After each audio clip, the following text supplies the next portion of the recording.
इतना सोचकर साधु गांव की ओर निकल पड़ते हैं। के पास जाते हैं।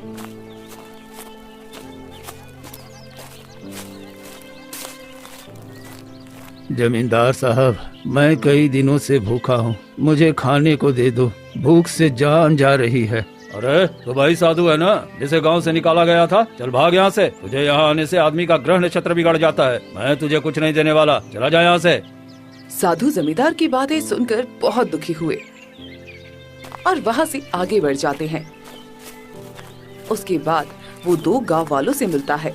हे पुत्र, मुझे बहुत भूख लगी है, जरा खाने को कुछ दे दो तो भगवान तुम्हारा भला करेगा। साधु महाराज, आपको तो मुखिया जी ने गांव से बाहर निकाल दिया था, फिर यहाँ क्यों आए हो? आप जाइए तपस्या कीजिए, आप तो सालों से तपस्या कर रहे हैं, क्या भगवान आपको शक्ति नहीं दे रहे हैं? अरे आप शक्ति से ही पेट भर लीजिए। हाँ सही कह रहा है सामू भाई, ये साधु लोग का मांगने खाने की आदत हो गया है। अरे जाओ यहाँ से। साधु महाराज, तुम्हें कुछ नहीं मिलेगा इस गाँव में। दुखी मन से एक पेड़ के नीचे जाकर बैठ जाते हैं। हे ईश्वर, अब इस कलयुग में साधु संतों के लिए भी कोई जगह नहीं रही, सभी के दिल पत्थर हो गए हैं, मुझे इस शरीर से मुक्ति दे दो प्रभु। साधु वहीं बैठे भूख से तड़प रहे थे, मगर कोई भी उनकी मदद नहीं करता।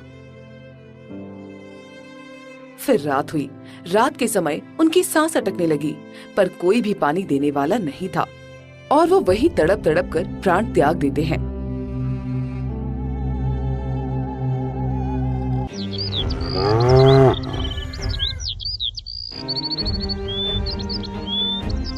फिर अगली सुबह कुछ गांव वाले वहां आए।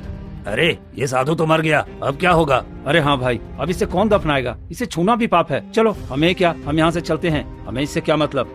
तभी गांव का एक गरीब आदमी मोहन आता है। हे भगवान, ये तो साधु महाराज हैं। गांव वालों के दिल कितने पत्थर के हो गए हैं, किसी ने इनकी अंतिम विदाई भी नहीं की। साधु महाराज, मैं आपका संस्कार करूंगा। अरे ये मोहना पगला गया है क्या है? इस सड़े गले साधु का अंतिम संस्कार करने जा रहा है, लगता है इसका दिमाग खराब हो गया है। अरे जाने दे, ये भी गरीब साधु भी गरीब, क्या पता इन दोनों का किसी जन्म से रिश्ता रहा होगा।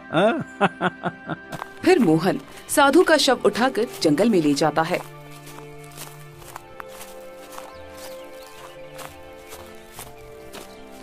और एक गड्ढा खोदता है और साधु महात्मा को वहां दफना देता है।